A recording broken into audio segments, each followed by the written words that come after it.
There he still is, looking right through you with his white eyes. The body below is entirely dedicated to that corpse smell. Emitting it is all it does now. As you breathe in, the odor comes over you. It's a smell of the mind telling you to run, and your stomach to wring itself empty. With your hands at your sides and your eyes squinting, you stand in it. The man before you is naked, but for a pair of underpants and enameled boots. His skin is greenish, marbled with decaying veins, and blotched by lividity. A fading web of tattoos covers his chest and shoulders. The cargo belt used to fasten him to the branch above appears industrial in strength. The material appears to be ceramic.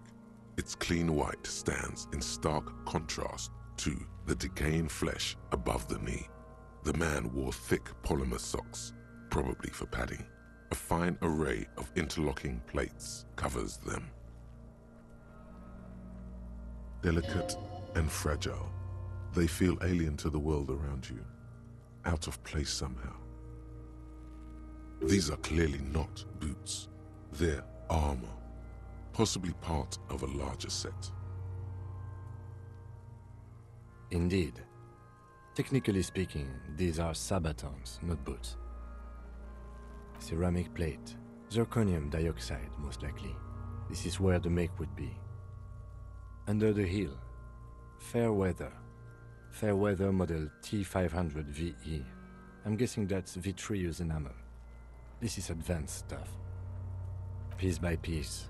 He's been out here for 7 days. It would be odd if they didn't. We should keep a lookout for these species. The armor could yield information. This is one thing he might actually know. If you wear those pieces, it will help me protect your mortal coil. The sabatons dangle off the man's decaying form, ageless and synthetic. It is. It's expensive. We've requested similar material for our tactical units for years now. The constabularies deemed it too costly. In that time, we've lost 6 men to semi-automatics. For a full set, about 4 years of wages. For the northwest region of Revachol, an officer's average yearly income is 5,500 rial, unadjusted for rank. Not too much, yes.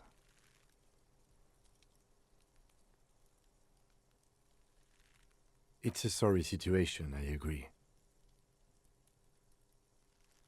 That's for us to find out. My initial report on the area suggests he was a security guard for the harbor company. But that's just something I scraped together from my station. An area report on Martinez. I'm sure you did the same. I agree. This equipment is way beyond what a guard can afford. A small bell-like sound fills the air, like tapping on the side of a porcelain cup. It's anything but.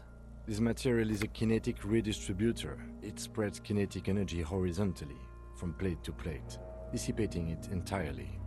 See?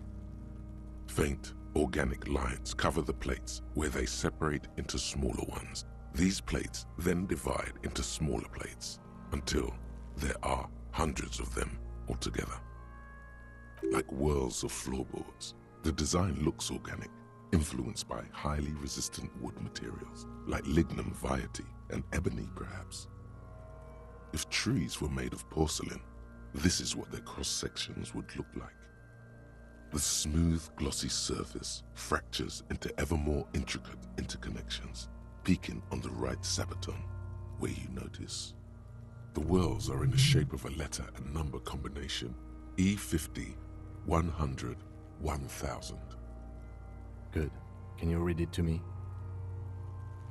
We have a make and a number. That's something.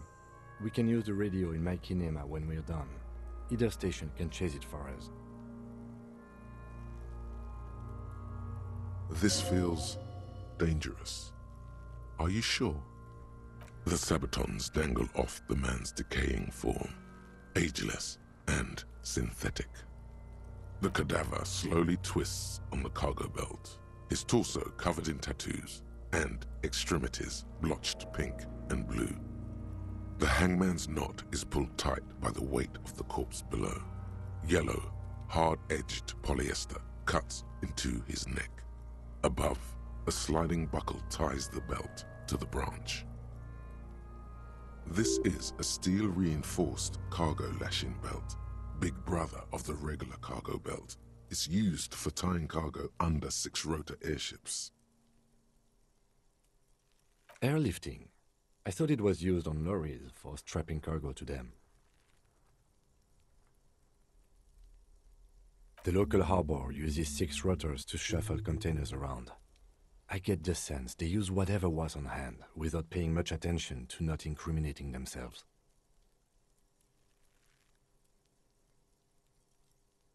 I'm still approaching this as a lynching, yes, motivated by the ongoing strike. You?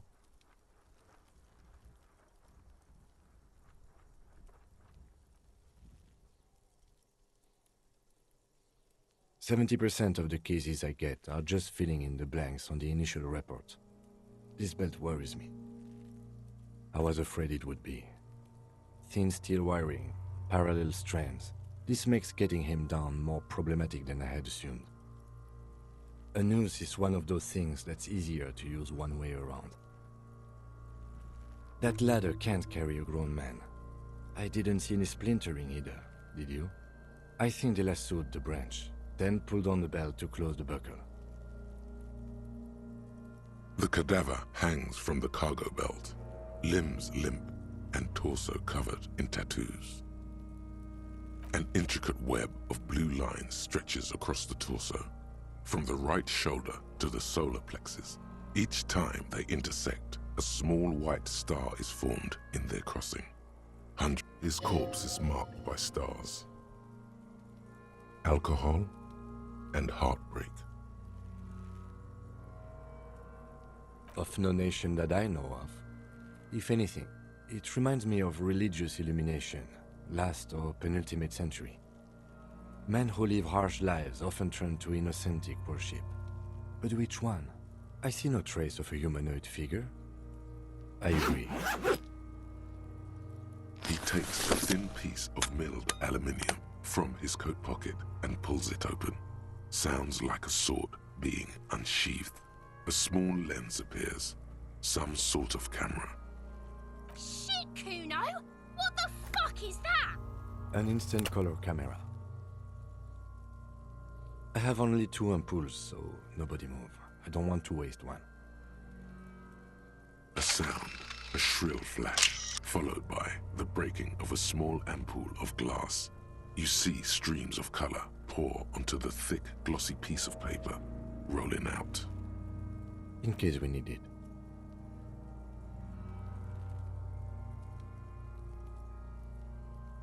Yes, it is pretty cool, isn't it? It contains insight to the victim's person. By his build, I'd say this was a man of physical violence. The story he wanted his body to tell was important to him. It is his letter, to us. Someone should decipher it. We'll need to show it around. Sure, just don't lose it. The glassy-eyed corpse looks by, his mouth mute and his skin as colorful as the chemical rainbow on the photo paper, teeming with opportunistic organisms. His eyes are milky white and blind to the world, protruding comically from their sockets. There is no one home, just subaquatic terrors there. Dark brown hair grows on his head. His face is ready to explode from the organic processes inside. The death's head grin has passed. What remains is an unrecognizable mess. The corpse is dead silent. You have no idea why you just said that. Who is he? He is male, 40 to 50, with an athletic build. The corpse looks right through you as you distance yourself from its stench, eyes like a shark. As you narrow your eyes, the monster before you blurs into a violent mess of green and pink. Only the lower extremities are pink with a dash of blue. His fatted hands, thighs, and his neck just above the noose. The rest of the corpse appears dark green in the cold spring air. How should I know why you are squinting, officer?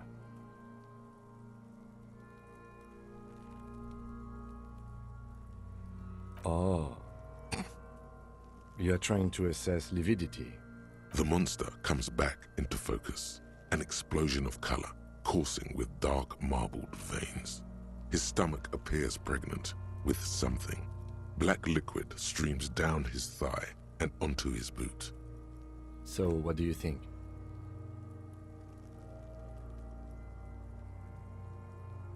I do.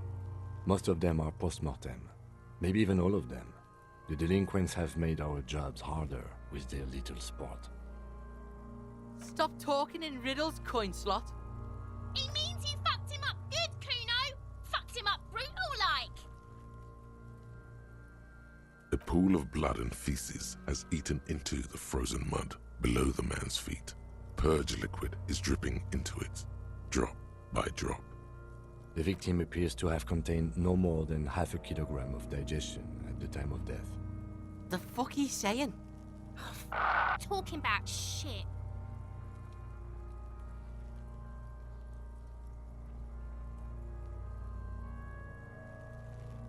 Did we? I don't feel lucky. I think he was upright immediately after death. Blood has gathered in his hands and feet, and his neck. The noose acted like a tourniquet, keeping the blood in his head. The hypostasis here is in tune with the hanging. That's what I think. There's always a chance. We should check for ligament marks on his neck to see if they're in tune with the belt. We'll have to get him down first. I agree. His personality is no longer a part of the world. Totally dead.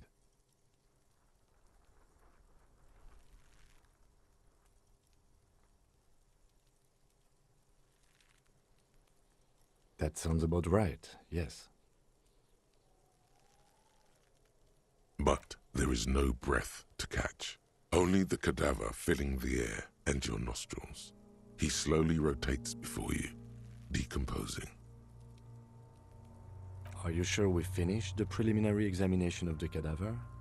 We might miss some of these things once he's done.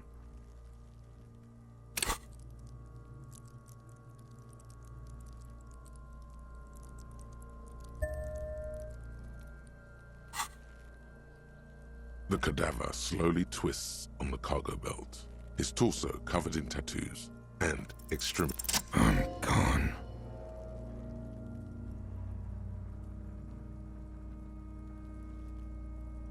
Into the wild pale yonder. In the past, way out in the west. I'm a joke. Look at me. A killer, a motherfucker, and a killer. Go ahead, Gobbo. What do you mean? It's the power of your imagination. Go ahead, ask me more questions. You fucking love questions. Because you're a copperoonie. Look at all of them go. Do you... Here you go, you loony. Fuck no. You're no Rooney.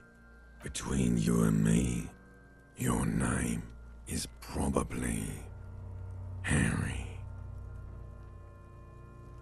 You might be onto something there. Because you have. Do I remind you of someone? A child born with Muller's disease, harlequinism, grown up miraculously.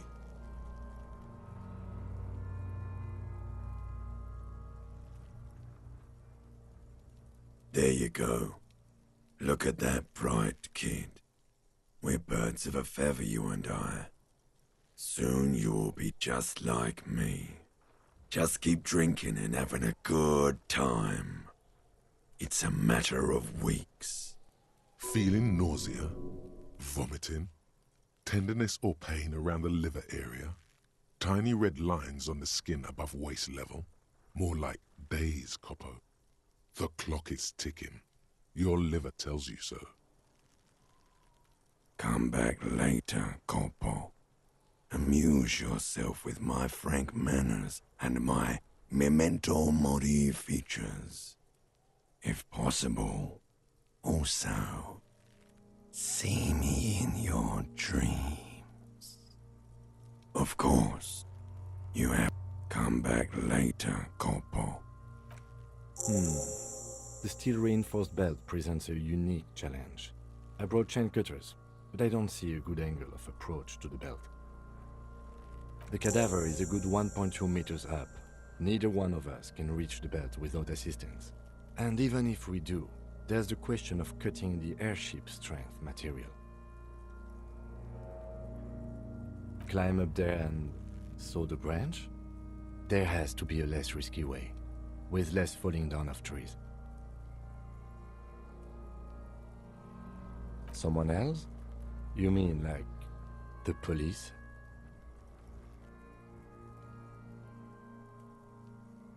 Someone like a paid garbage man? Or a cleaning crew? I have bad news for you. That is a detective. I know it's hard, but I assure you, the others won't come to help us. And we have a growing sanitary concern here. We need to get him down, fast. Yeah! Bang bang time! How?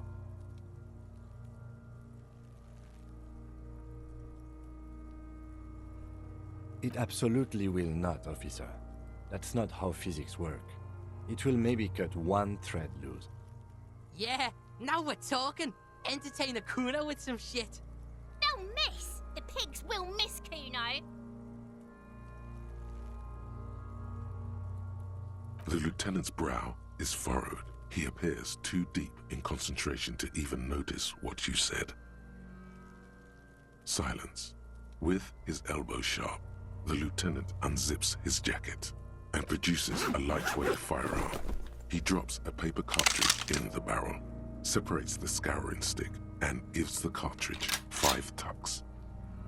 That's a Kiel A9090 Armistice, mass-produced muzzleloader, ascetic, frugal, one of the most common firearms in the world.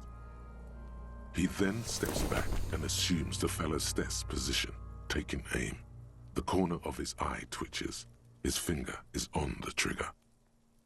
He's gonna fucking miss! The kid's voice is drowned in a shrill blast that echoes off the walls of the surrounding tenements. A cloud of smoke slowly parts in the air as the lieutenant steps back and says to himself, God damn it. a lot of things were wrong with that shot. The fellow's desk was the wrong choice. His shoulders were raised, but above all, he cannot trust his eyesight.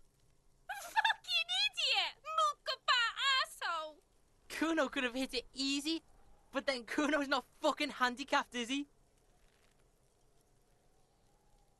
Remain collegial, officer. It was an honest mistake, and I will not repeat it. Kuno's sorry too. Kuno feels sorry for the Beano Cloud. The lieutenant doesn't say a word, just looks at the gun in his hand. No, we are lucky as it is. We didn't break anything, and the victim remains uncompromised. Any more mistakes could put us in an unfortunate position with the locals. We have eyes on us. I didn't do us any favors with that. I have to say, it's beginning to look unlikely we can get him down without assistance. You know, you don't feel like too bad of a shot yourself. It's bad as it is, us shooting firearms like punks. Go ahead, I'm not stopping you. Just don't lose it. They only have... This is the sorriest pair of pigs Kuno's ever seen. Yeah, take it, you fucking banani boyka! Take it and shoot yourself in the mouth! The cold piece of bakelite and gunmetal is surprisingly light. Your fingers fit right through the guard, instinctively resting on the trigger. The fuck are you waiting for, Kuno? Tell him to shoot himself in the mouth! The buckle comes into focus in your sights. You stand with your feet planted firmly in the ground and your left hand supporting your gun arm. Why don't you just shoot yourself in your mouth? At least you won't miss. Your field of view narrows. The branch slowly moves, becoming entirely two-dimensional. The metal buckle glimmers, catching the noon light as the corpse slowly rotates. Look, he's crying! You gonna cry now, fucking faggoty?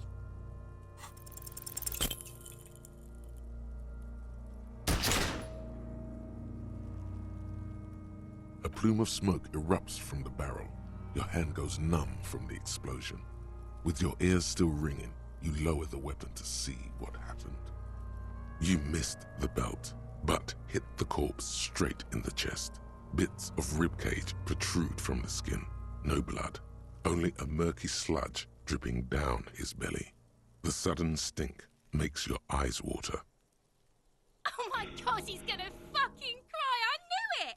What a mulko! Ask for another shot. You'll get it with the next one. The goddamn light reflected off some window. Surely. The cadaver is already compromised bad enough. We don't have to make it worse. It came out wrong. You made it sound like you're some sort of roulette addict looking for a fix. Ask again. There is silence. Vittupa wants to fuck up again bad!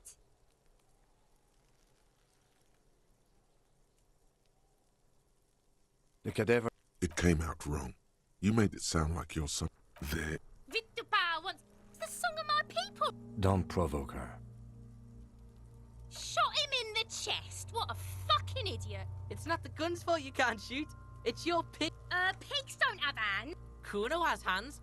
Kuno can shoot that shit down for you.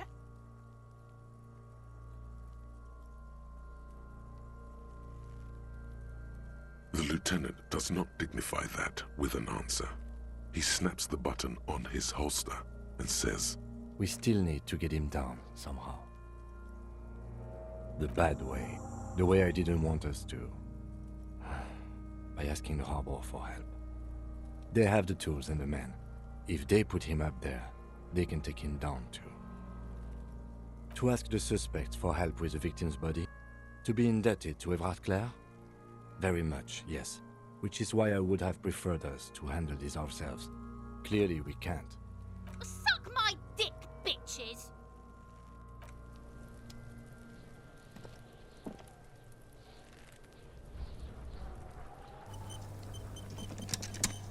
There are several footprints in the mud.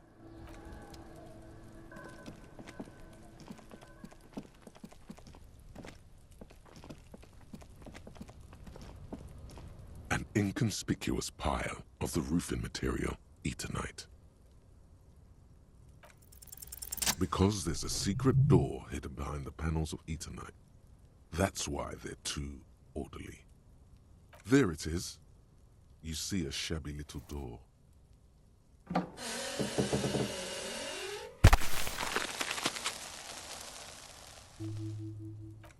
What is this then? A tool shed? Let's investigate.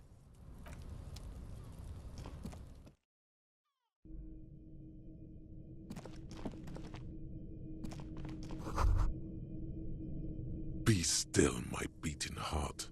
It's amphetamine. Sweet amphetamine. The lieutenant isn't studying the powder in the mirror. He's studying you.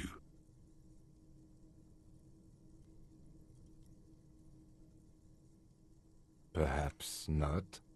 This is below our pay grade, detective. However, see that ladder there? It's probably another way into the industrial harbor, no? A secret path the local kids use.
Looks like someone left his tarpaulin cloak hanging on the railing here.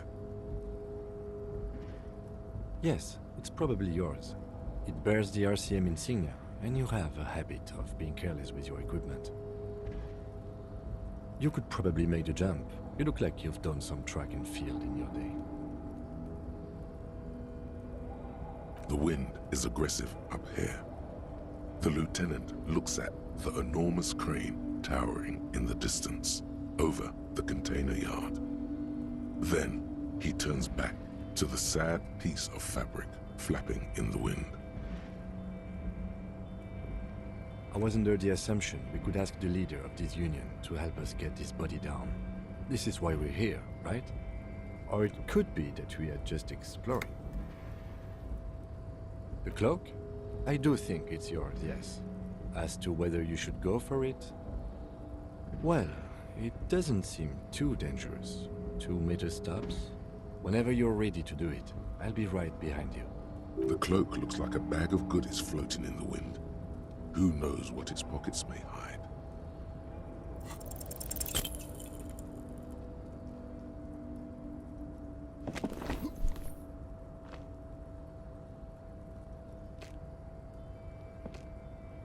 Nope, no.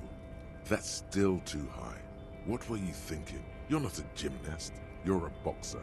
And you've climbed way too high up there. You could have died there. Shit.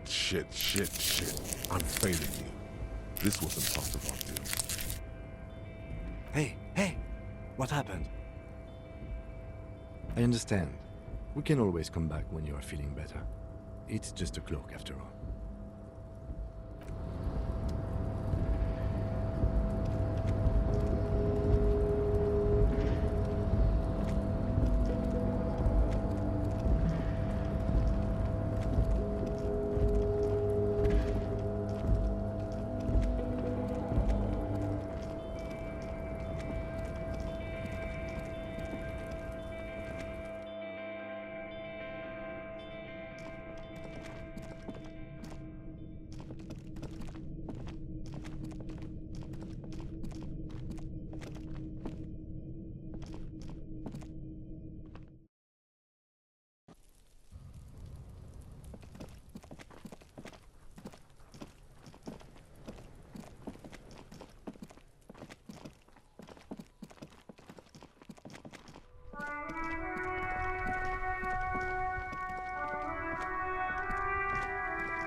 Inside, you see a set of steering levers, a radio microphone, a pull...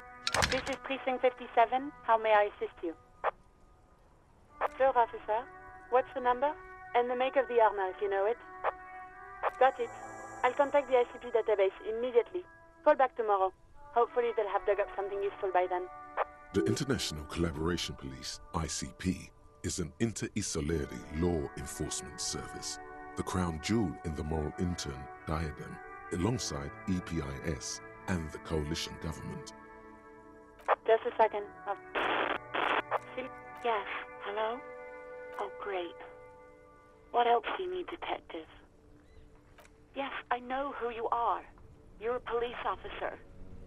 Oh, no, I haven't, sorry. Real policemen have uniforms too, by the way. Where's yours?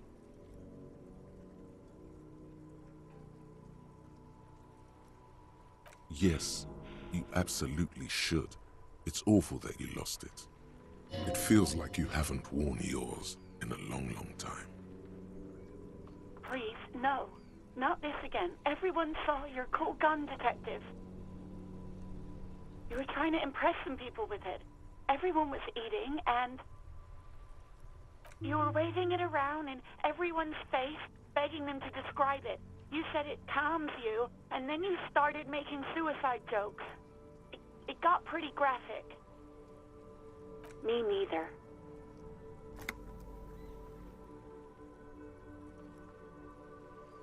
No idea. All I know is next you were waving around money instead, saying things like, big bucks cannot lie, and guns can't buy money, but money can always buy guns. It almost looked like you pawned it, but believe me, I did not ask. Uniform? I never saw you in any uniform. You had your things on. The disco things.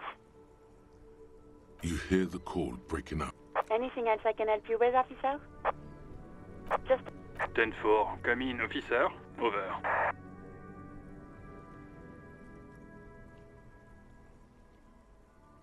Then 4, I know I already wrote it in a report, but it will stay on my desk for a few days. Over. Roger that, 10-10, over and out.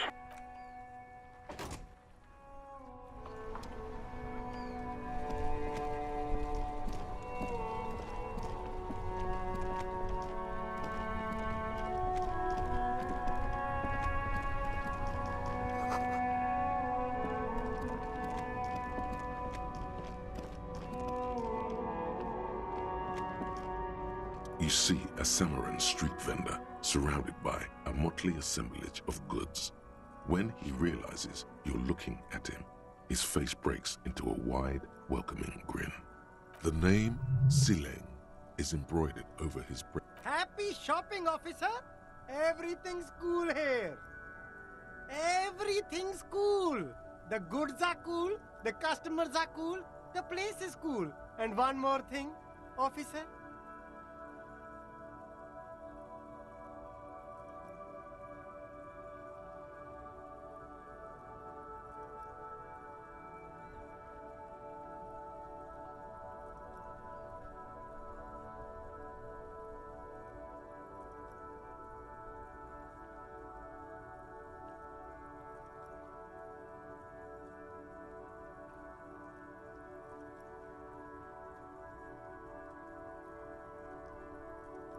You're very cool.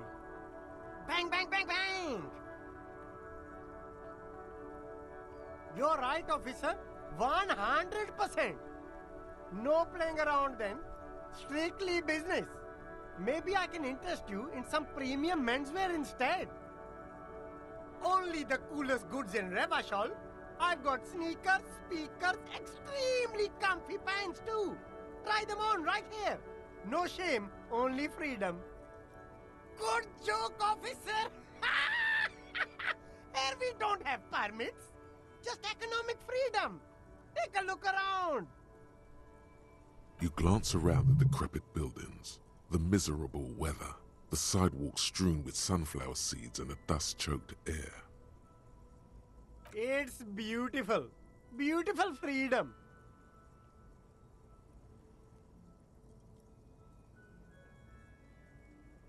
It is, yes. Anyone can set up their shop whenever they feel like it. That's right. No permits, no bureaucracy. That's why this city and its law officials are so cool.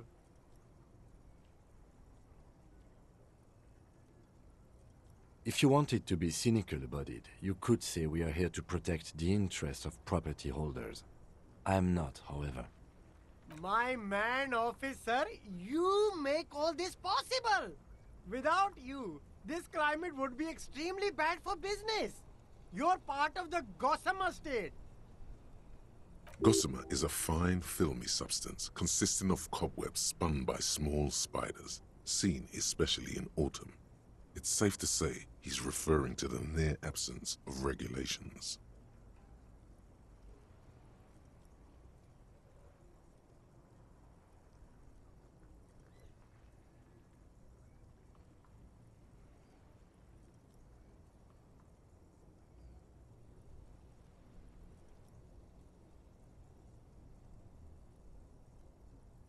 Hyper cool. Anything for you. Me? It's a boring story, officer. Who cares about the past? I'm all business now. This man probably comes from Seaguy, sometimes known as the Apricot Suzerainty, an archipelago in the Samaran Isola. Seaguy, apricot suzerainty, it's all the same to me. It's all cool. I'm interested in sales. Go ahead, let's make one. Super high quality, friendly prices. No need to dress this one up. Just tell him what you want. Okay. But why, officer? Ah, yes. Money. Are you trying to ask for a bribe? If so, you... Sorry, detective.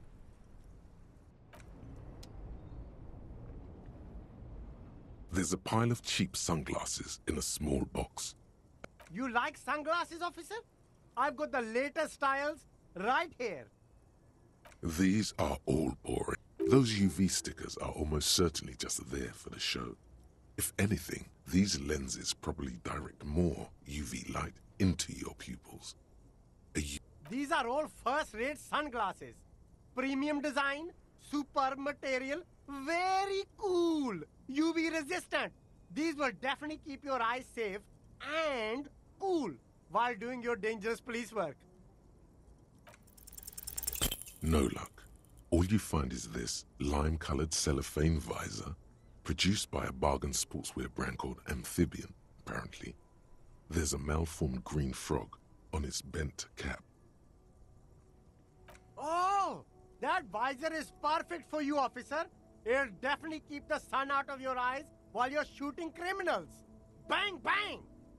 And all for a mere 6 real. I hope not. You don't like it? Sure, Square Joe. No problem. Let's get you some real shades.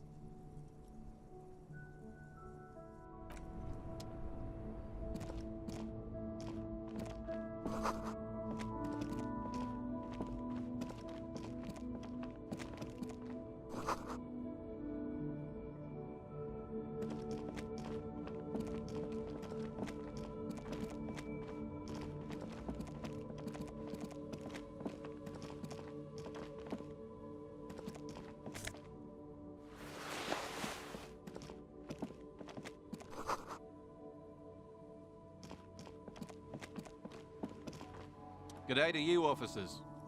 A burly man hangs out by the waterlock, carving up a generous serving of salami with an old hunter's knife.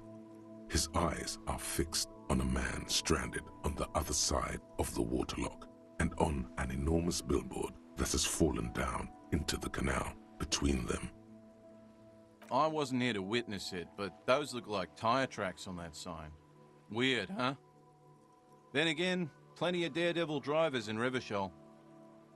The words daredevil driver sound ominous to you.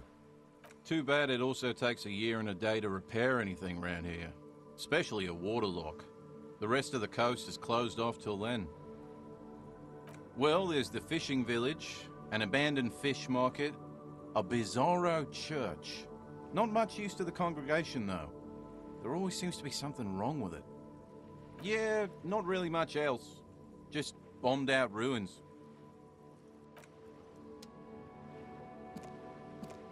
A couple of indicator lights are missing from this control panel. Loose wires dangle from the now vacant holes. In the middle is a lever. Beneath it, a small metal plaque. This panel usually closes the waterlock, turning it into a bridge that lets you cross the canal. But there's a crashed salmon and butter sign in the way. Pulling the lever probably won't do anything. You pull the lever all the way up until the metal clicks against the contact pins. You hear a soft clunk. Then nothing happens. Nothing happens. A cold gust of wind blowing in from the sea interrupts the silence of the situation. A spring brings the lever back to its original position. You still need to close the waterlock to get across the canal. Some other way. Wasn't there a sign over there saying functionality will be restored on Wednesday morning?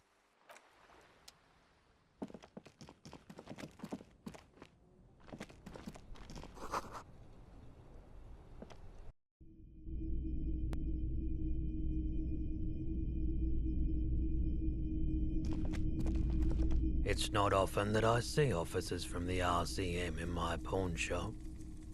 What can I do for you?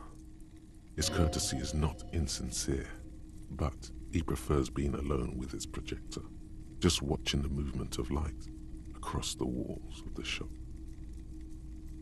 I haven't had any problems myself, though some of my customers have complained about inconsistent law enforcement. Who are your customers usually? All kinds of people come through here. Locals, travellers, people looking for a deal, people looking for a keepsake. But as you can see, I have a wide selection of goods for everyone to choose from.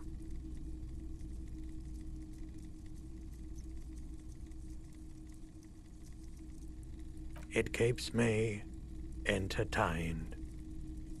Entertained? He might be high. If he is, on what?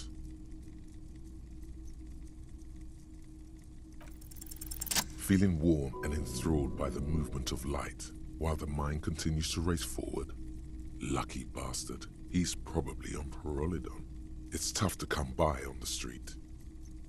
A drug developed by the military to treat and prevent radiation sickness.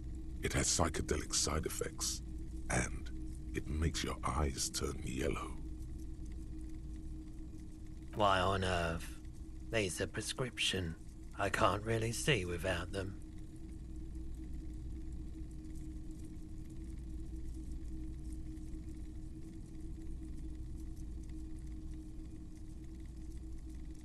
I've had to take it, you know, since the People's Pile cleanup. I was with the Emergency Relief Brigade. He's taken for mental and emotional, not physical pain these days.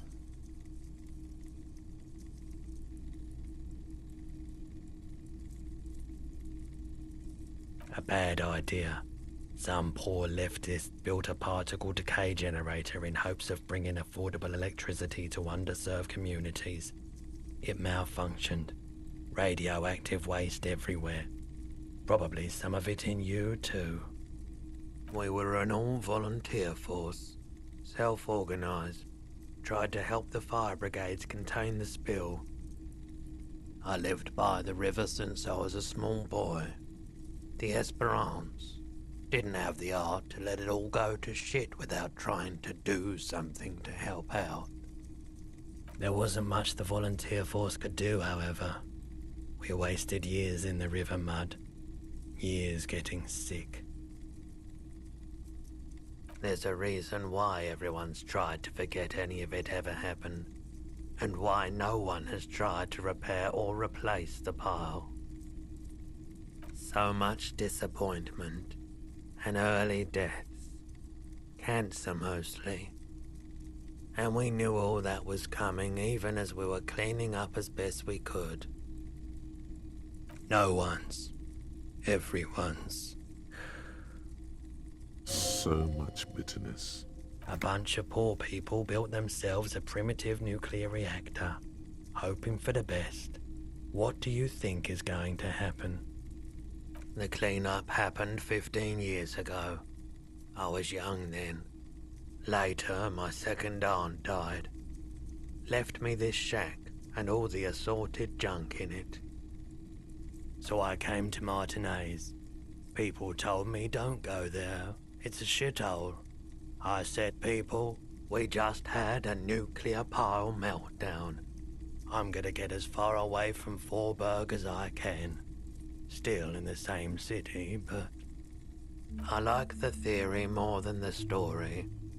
Outward movement, not vortices. Yeah, you gotta get in on those vortices, my man.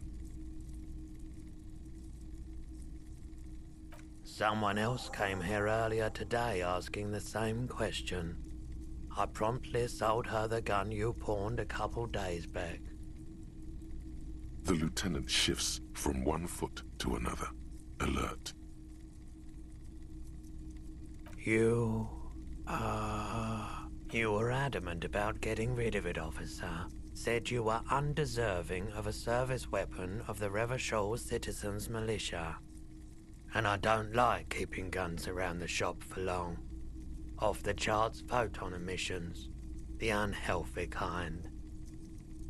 She didn't seem like a policeman, although she kept referring to herself as a pig, which was odd. I found her interest in the gun a bit obsessive.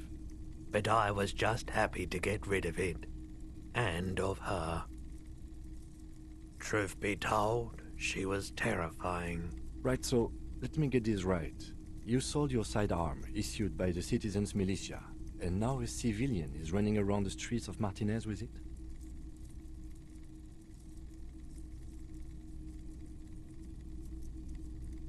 You're right that she could cast aspersions on the Force. We have to find her. My apologies, officer, but I have no idea where she was coming from or where she went. A needle in a haystack. There is nothing you can do about it now. You'll just have to hope you luck upon her somehow. Of course. I doubt it, but I can try and answer any questions you may have. I do my best to keep my distance from all manner of butchery. Bad for business, bad for everyone. The corpse behind the hostel, I assume. I don't have a truck with a mounted platform or anything of that sort myself. Ask around the harbour. There might be some workers there who'd be willing to help. The pawnbroker's gaze is already fixed on the dancing colours.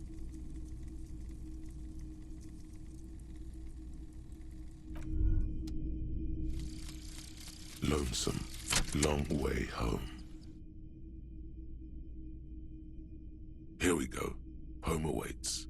Walk past Station 41 and through the market, past the Boogie Street spearhead to the other side of the lake, the frozen eye at the center of the district. Then past the video rental store on the corner. There, at the end of a street lined with pine trees, a small house no larger than a matchbox. 11 Voyager Road. You no longer live there. Those times are gone. And so are those people. Why did you come here? Why are you still here? And where's the dealer? You have to get back to work. That's all you have now.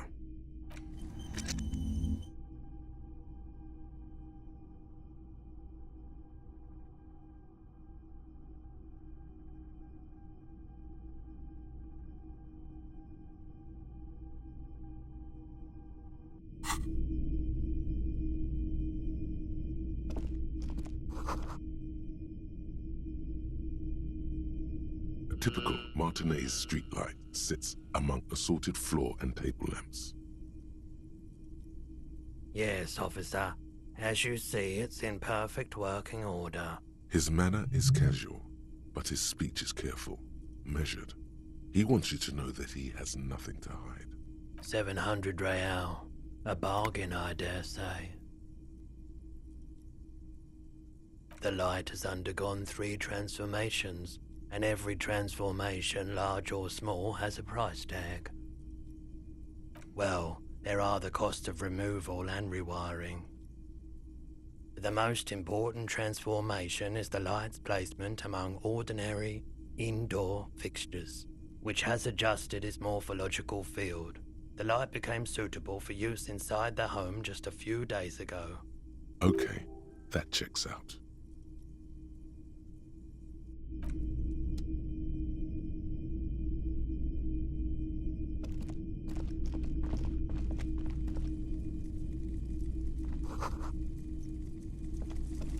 You see rows of toy soldiers guarding the rest of the trinkets displayed on the table. Some on horseback, others in rags, others yet in bright blue uniforms. All are stern and unyielding in their duty. Try to find something pretty and cool here, then use it to win her back. Why? What's this? A headless man riding a horse? A headless man wearing futuristic tracksuit trousers that say found. Oh, that's the Headless Phone Rider. The Headless Phone Rider.